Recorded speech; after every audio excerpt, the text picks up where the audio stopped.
My name is Garry Prather. I joined the Marine Corps in 1957. I graduated from college in 1959 and was commissioned a second lieutenant in the Marine Corps. In 1965, I was a captain and I went to Vietnam with the 3rd Battalion, 7th Marines. I was their logistics officer. What does a logistics officer do?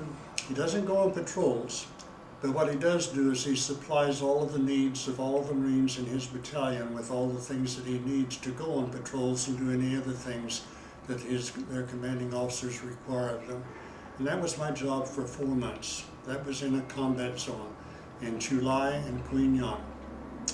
During that period of time, I had quite a few bad experiences, but I have forgotten almost all of them. I know I've had them, but I don't remember the details of them, with the exception of two.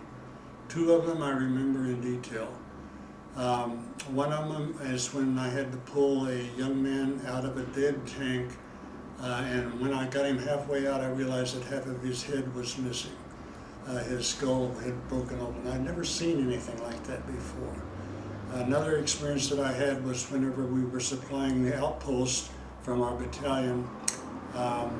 We were doing that by helicopter, and every day I went on that helicopter to supply the food and the ammunition and the water that they needed. One day I was very sick and I didn't go, and that day that helicopter was shot down and the 2 pilots were killed. That was a real eye-opener. I really had a bad time with that for the rest of that day, if not for longer, because I could have easily been killed. I went to Da Nang for 9 months of my remaining tour, and during that period of time it was much easier for me. I didn't experience such bad experiences as I had whenever I was in combat.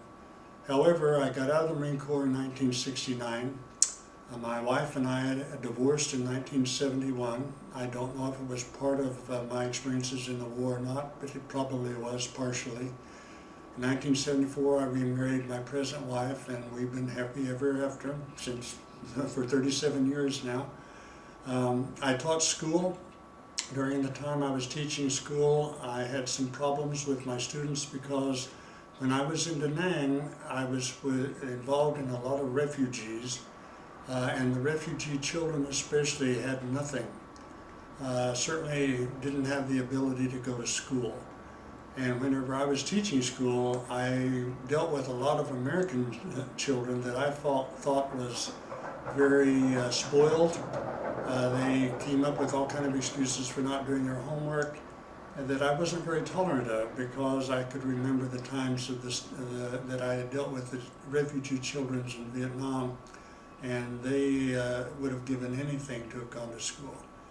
But anyway, I've survived. I do have depressions from time to time, anxiety, and I'm treated for that by the VA. I have been diagnosed as PTSD, but I don't have severe case. I don't have bad dreams. I don't have remembering things that I don't want to remember, except for the 2 things that I've mentioned before. On the other hand, that's not an ongoing thing. It's not something that really bothers me a great deal. I don't have a lot of answers. I have a lot of questions, which I think is typical of the veteran that went to Vietnam. He's still questioning a lot of things that we have to do in order to live in this country. On the other hand, on an individual basis, it's a lot of load to carry. Hopefully this would be helpful for anybody that's looking at it. Thank you.